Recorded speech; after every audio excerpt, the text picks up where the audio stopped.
बंधुओं सभी को मेरा नमन और सब छोटे बच्चों को सबका प्यार और सभी को नमो बुद्धाय जय भीम। तो यहाँ आज तिलक बोध जी के जो प्रोग्राम हो रहा है इसके तत्वाधान में हम सब पधारे हैं और हमको यहाँ मौका दिया। तो यहाँ जो भी हमारे बहुजन महापुरुषों ने जो भी समतावादी की बात की है इस भारत देश में, भारत में हमेशा दो व्यवस्थाओं की लड़ाई रही है, एक विषमतावादी एक समतावादी। विषमतावादी वो होती है जो भेद करती है और समतावादी होती है सबको समान समझती है।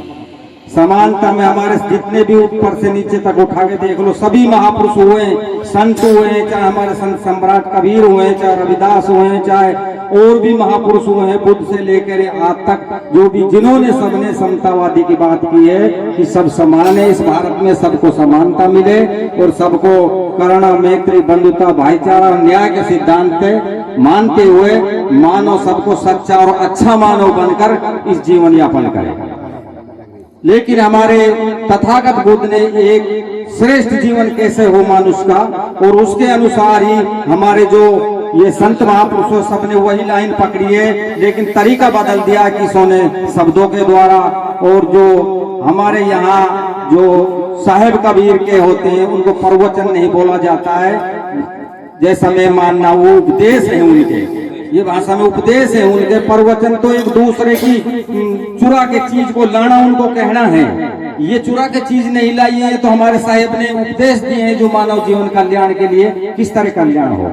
तो इसी तरह तथागत ने भी 2500 साल पूर्व हमको एक रास्ता बता गए थे कि यहाँ मानव जीवन मिला है सबको, लेकिन गुणों की प्रकाष्ठा के ऊपर मानव जीवन की व्यतीत होता है, नहीं तो मनुष्य तो सभी चेहरे पे देखने में होते हैं। ये हमारे साहब ने भी कहा है। क्या कहा कि मनुष्य अगर श्रेष्ठ जीवन जीता है तो आपको इस जीवन में कुछ मापदंड होंगे। बुद्ध ने कहा है कि मापदंड होने चाहिए, बिना मापदंड के मनुष्य पशु के समान माना, क्योंकि मापदंडों से गिरता है इंसान तो पतित होता है। पतित इंसान में दो तरह के होते हैं संसार में, एक तो होता है उसको मालूम है कि मैं पतित हूं, उसकी संभावना है आगे उठने की कि मैं पतित हो चुका हूं, मैं मापदंड से गिर सका हूं। एक वो लोग हैं जिनको यही पता नहीं मैं पतित हूं, तो उनकी तो कोई संभावना ही नहीं उठने की, उसको मालूम ही नहीं है कि मैं पतित हूं, उसको ज्ञान ही नहीं है मैं गिरा हुआ हूं। तो इसलिए श्रेष्ठ जीवन जीने के लिए हमें मापदंड बताए उन्होंने, 5 मापदंड। उस जमाने में पाली भाषा थी, बाकी संस्कारित होकर संस्कृत भाषा निकली पाली में से, हिंदी निकली पाली में से। तो ये भाषाएं निकली समय समय के अनुसार, बोलियों के अनुसार। और उस टाइम में धमलिपि थी जिसको पाली भाषा में थी, प्राकृतिक भाषा बोलते थे। ये पढ़े लिखों को भी पता होगा साहब, जितना मैं जानता हूँ। चूक हो जाए तो मेरे को बता देना, ऐसी कोई मैं गलती महसूस कर लूंगा। तो उसमें संस्कारित संस्कृत भाषा निकली और भी अनेक भाषाएं निकली। तो हमको श्रेष्ठ जीवन के लिए मापदंड की बात होती है। मापदंड दिए कि जीवन अगर सुखी रहना है, समानता और बंधुता मैत्री करुणा से इंसान को रहना है, तो आपको मापदंड अपनाने पड़ेंगे जीवन जीने के लिए, गृहस्थ जीवन जीने के, अच्छा जीवन जीने के लिए। पहला कहा कि पाणाति पाता वेरमणि सिक्का पदं समादयामि, मैं प्राणी हिंसा नहीं करूंगा। प्राणी हिंसा 3 तरीके से बताइए, काया से, मन से, वाणी से। पद के माध्यम से भी मैं बता देता हूँ, गद्य के माध्यम से भी। कैसा कहा है कि वाणी और मन देह से हिंसक बनो न कोई, पहला सील है बुद्ध का, मानवता नहीं खोए। मानवता नहीं कोई, कष्ट नहीं काहू दीजिए और करो सदा उपकार, दुखी की सेवा कीजिए। कहे दास कबीराय, काज करो कल्याणी और कर्कश बोलो नहीं, मधुर पिक बोलो वाणी। इंसान को सबके साथ अगर वाणी से भी आपका दिल दुखा दिया वो भी हिंसा ही होगी। और हताहत करना और मारना वो तो हिंसा शरीर से है। और मानसिक हिंसा भी होती है जो मन से हिंसा की सोचता है। इसी तरह हमको क्या करना चाहिए, हमारे अंदर हिंसा का भाव उत्पन्न न हो, इसके लिए हमें सबसे करुणा और मैत्री पूर्ण व्यवहार करके शरीर को शुद्ध रखना चाहिए। क्योंकि अपन जब एक दूसरे से मैत्री करेंगे, मित्रता का व्यवहार रखेंगे, तो हिंसा की जरूरत ही नहीं पड़ेगी, जीवन सुखमय होगा। चाहे वो परिवार से लगा लो, सास बहू के झगड़े से लगा लो, चाहे आपस में किसी भी हो, परिवार में सुखी रहेगा, हिंसा नहीं होगा। और हिंसा होगी तो विधन होगा, कलह होगा, उत्पन्न होगा, जीवन बर्बाद होगा। अब मापदंड से गिरता है। तो दूसरा मापदंड है अदिन्ना दाना वेरमणि सिक्का पदं समादियामी, मैं चोरी न करने की शिक्षा ग्रहण करता हूँ। यानी कि दूसरे की चीज को अपनी बनाना भी चोरी है। ये नहीं कि मैं चोरी करके ला रहा हूँ, दूसरे की चीज है और उसका कोई नहीं है, उसको अपनी बना लेना भी चोरी है। और चोरी कब न कीजिए कितना भी दुख होए, निज धन में संतोष करो जब सुख की निंदिया सोए। सुख की निंदिया सोए पाप के करो न काजा, और निंदा कबू न होए मान जब करे समाजा। कहे दास कबीराय करो नहीं सीना जोरी, है ये दूजा सील कभी मत कीजो चोरी। चोरी का भाव मन में न उत्पन्न हो इंसान के लिए, उसको सकारात्मक क्या सोचना चाहिए, उसको दान पारमिता की भावना रखनी चाहिए दिल में, ये रखनी चाहिए। दान भी 3 तरीके से होता है, वही मन से भी, वाणी से भी, काया से भी, सभी तरह से। स्त्री पुरुषों के लिए समान है ये, क्योंकि दान की भावना रखेंगे अपन, मुक्त हस्त से दान। एक दान तो वो होता है, दान दान में फर्क होता है। एक दान तो वो होता है किसी कामना की लालसा की वजह से हम दान देते हैं कि मुझे इसका फल मिलेगा या मुझे धर्म मिलेगा, ऐसा नहीं। मुक्त हस्त से आप दान दो, लालच स्वार्थ मत करो, स्वार्थ से ऊपर उठ के दान दो, मुक्त हस्त से दान दो, तो अपने आप ही चोरी का भाव मन में नहीं उत्पन्न होगा। जब हम दान देने की क्षमता रखते हैं तो चोरी क्यों करेंगे हम, तो ये भावना रखनी चाहिए। तीसरा मापदंड का है कामेषु इच्छाचारा वेरमणि सिक्का पदं समादियामी, मैं व्यभिचार नहीं करूंगा। व्यभिचार की आप सब परिभाषा समझते हो, सामाजिक अनुसार हमारी व्यवस्था सबको जीवन जीने के लिए सदाचार की व्यवस्था दी है, स्त्री पुरुष को लिए। स्त्री भी दूसरे की तरफ जब अपना जीवन साथी है तो दूसरे की तरफ गलत नजर नहीं करे, पुरुष भी दूसरे की तरफ गलत नजर नहीं करे, जीवन सदाचारी बनेगा। तो कैसे कहा कि व्यभिचार की जगत में चहुदिस निंदा होए, इस दुनिया के बीच में अपना सब कुछ खोए, अपना सब कुछ खोए तके जो नार पर आई, जो करता व्यभिचार जगत में होए हंसाई। कहे दास कबीराय विविध विध होवे ख्वारी, है ये तीजा सील बने मत तू व्यभिचारी। व्यभिचारी बनेगा तो कलह पैदा होगा, झगड़ा पैदा होगा संसार में, फिर उसको विधन पैदा होगा। इसलिए हमको क्या करना चाहिए, जो हमारे अंदर व्यभिचार की भावना न उत्पन्न हो, हमें शांति सादगी संतुष्टि का पालन करके, शांति से सदाचार से संतुष्टि से अपने अंदर जीवन साथी जीवन संगनी में संतुष्टि अपन को व्यवहार रहना चाहिए अच्छा, तो हमको वो भावना उत्पन्न नहीं होगी मन के अंदर, तो वो हमारा मापदंड बना रहेगा। गिरेगा तो उसमें विधन होगा। चौथा मापदंड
अरे निज निज सम्मान का सम्मान जहाँ मिलता नहीं तो धर्म है किस काम का।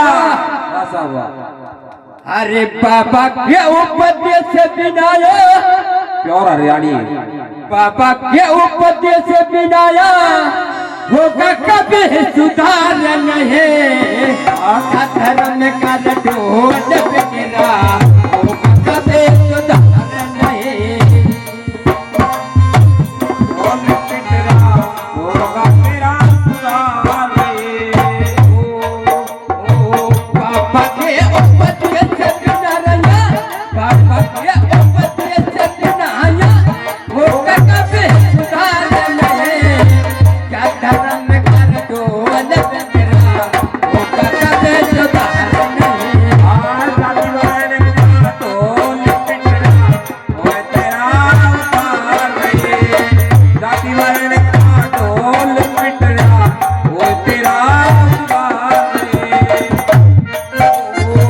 सरकारी दफ्तर भेजिए को सरकारी दफ्तर भेजिए को कहीं न कोटा पूरा है। नाम रिजर्वेशन कर देते इतना काम अधूरा है। न्याय रिजर्वेशन का लेते इतना काम अधूरा है। न्याय रिजर्वेशन का लेते इतना काम अधूरा है।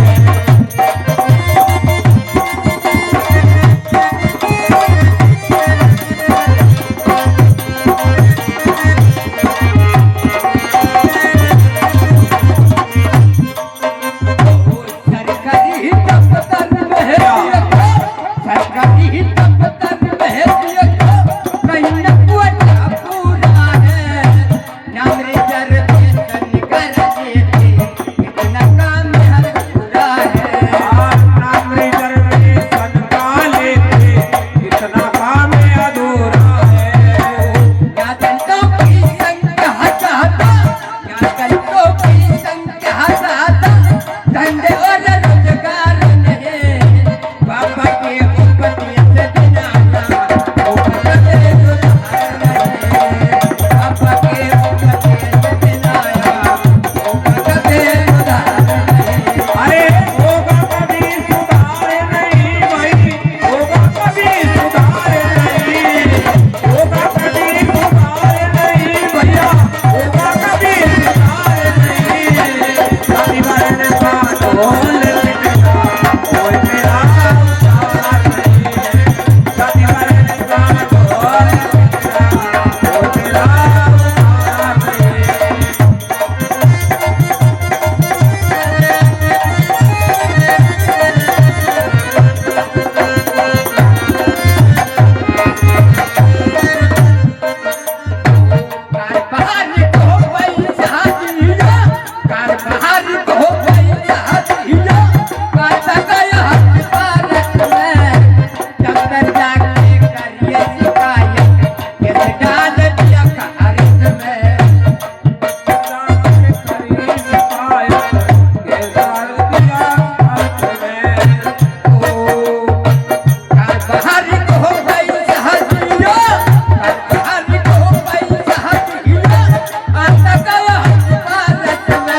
आए आप रो विनती सुनिए मन हो बुलाए, दीनदास रब जान के मेरी जीवन सुनाए।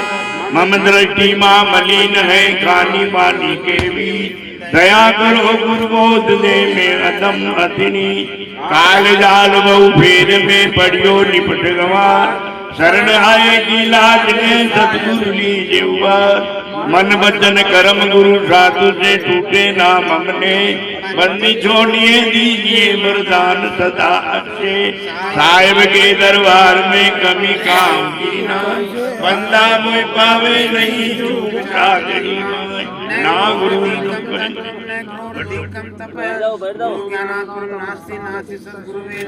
ज्ञान मूलम गुरु मूर्ति, पूजा मूलम गुरु पदम, मंत्र मूलम गुरु वाक्य है, मोक्ष मूलम गुरु कृपा। गुरु देवा गुरु धर्म गुरु निष्ठा परम तप साहिब।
में किसी प्रकार की जंग नहीं, और हम किसी रूप में संस्कारों को जन्म देते हैं तो वहाँ कुछ ना कुछ गड़बड़ होती है और वह इकट्ठे होकर के इन प्रोग्रामों को जन्म दिया जाता है। तो ये जो अज्ञानता है ना हमारे अंदर से 100% मिटेगी। और हम जीतेंगे। अब जीतेंगे जब हमारे पास शुद्ध मार्ग होगा, और शुद्ध मार्ग बुद्ध के अलावा कोई है नहीं। ये पूरी तरह सच है, और इसको 3 तरीके से भगवान बुद्ध ने बताया कि बुद्ध की शरण भी सत्य है, धम्म की शरण भी सत्य है, और संघ की शरण भी सत्य है। यहाँ आ जाओ, इधर आगे आ जाओ, जो बिटिया है उनको लेकर आगे आ जाओ, और वो माता जी हैं जो वो भी आगे आ जाए, यहीं पे आ जाए। हमने हर क्षेत्र को आजमा के देख लिया, रिजल्ट 0 मिला है, तो क्यों टाइम बर्बाद करें। तो हमें क्या है कि बुद्ध के मार्ग को पकड़ते हुए सारे कंफ्यूजन बैठ देने चाहिए। सारी जितनी भी जो है सांप्रदायिक व्यवस्था है उसको लात मार देनी चाहिए। घर से लेकर बाहर तक प्रयत्न करना चाहिए। घर और मैं जो है सामान खरीदूंगी, वो जाकर वो करवा परवाई प्यास से गिर पड़ती है, बेहोश हो जाती है, भाई उसे छींटा वीटा मार के जगाते हैं और फिर उसका बर्त तुड़वाते हैं, भूखी मर जाएगी। कोई पेड़ में चढ़ करके वो ब्राह्मण के लड़के जो चांद बताते हैं और साहब वो भोजन करने लग जाती है तो उसका पति मर जाता है। इंद्राणी देवी कहती है 12 महीने तक पौध का व्रत करना पड़ेगा, तब ये जिंदा होगा, एडजस्ट किया होगा। जब मैंने उनसे बताया, मैंने कि बावड़ी ये तो नसीब नहीं होने देगी, तो अंधविश्वास